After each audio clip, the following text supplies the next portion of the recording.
The C-17 Globemaster III is capable of airdropping 102 paratroopers and transporting massive cargo anywhere in the world. Armed with cutting-edge aviation electronics, the C-17 can cost up to $340 million per plane. The C-17 has been used to safely transport COVID patients from hostile areas, provide aid to the Philippines after a hurricane in 2013, and assist in the evacuations out of Afghanistan in August 2021. Insider got an up-close look at the C-17, also known as the Moose.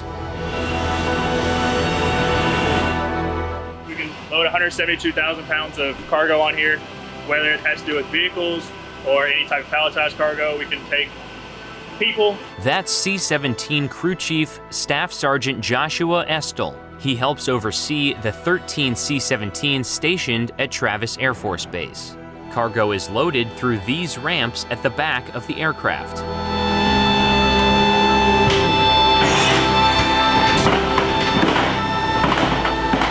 So my role here as a C-17 Loadmaster is to load these aircraft, and we'll ensure the weight and balance. We are the most busy as Loadmasters on the ground. The rear door can also open mid-flight to perform an airdrop, where cargo is offloaded over a designated area. Doing airdrop is a bit high pressure. We'll configure our aircraft in a specific manner so that we can actually ensure that it extracts from the aircraft, or at least as safe as we can possibly make it. When performing an airdrop, the plane flies to a low altitude and depressurizes. The Loadmaster opens the door, releases the locks, and allows gravity to move the cargo out. The initial decompression is a very strong force. However, once the aircraft pressure equalizes to the altitude in which you're at, there's no more suction. It's just going to be windy. For crew members, a harness will keep them safe. We're not going to have to hold on to something and everything being sucked out of an aircraft. That's a very common misconception created in Hollywood. The C-17 is set up to have 188 seated passengers total.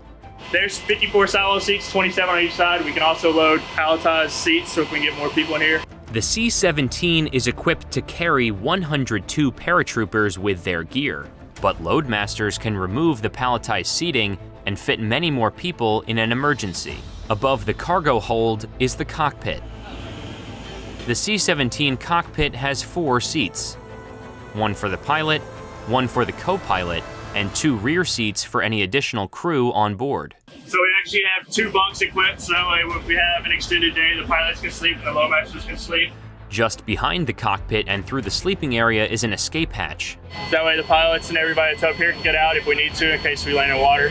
Right here, it shows you the top of the jet. Flying the C-17 requires specialized training due to its many unique features. There's a couple things, again, that makes the C-17 unique, because the C-17 has a stick. Usually heavy aircraft have a yoke. The C-17 is one of the few large cargo aircraft with a heads-up display, or HUD. A HUD takes a lot of the pertinent and valuable information we need as pilots and puts it right in front of our face. Our airspeed, our attitude, our altitude, how fast we're climbing or descending is all right in front of my face in a very small square. Getting a plane as big and heavy as a fully loaded C-17 to take off requires a lot of power. It starts with 4 Pratt & Whitney turbofan engines, each capable of producing around 40,000 pounds of thrust. During takeoff, the C-17 redirects that thrust downwards from its high-mounted wings to flow through these long external flaps, generating lift, or upward force. This design creates nearly twice as much lift as that of a conventional jet airliner. Pilots have to manage 22 different control surfaces to operate the C-17, using them to create more lift or to turn the massive vehicle. So there's actually ailerons on the wing, so one will rise while the other one stays down. So now you're generating more lift on one wing versus the other, and that forces the wing to raise, which is how you get a turn. The final critical feature of the giant C-17 are actually these small winglets. Those help us more aerodynamic. Winglets make landing on short runways possible by preventing the airflow under the wing from rolling to the top, which helps reduce drag. In addition to the winglets, the C-17 uses the same thrust redirection in landings as it does in takeoffs. Pilots tilt the nose of the plane forward and add power to the engine, redirecting the thrust energy downwards. By gradually changing the angle of the wing flaps, they can slow down the speed of the aircraft and gradually lower the plane to the ground. We don't only conduct operations for the Air Force. If the Navy, the Marines, or the Army needs to go from one location to another, and they deem that a C-17 is what they would want to utilize, then they will contact us.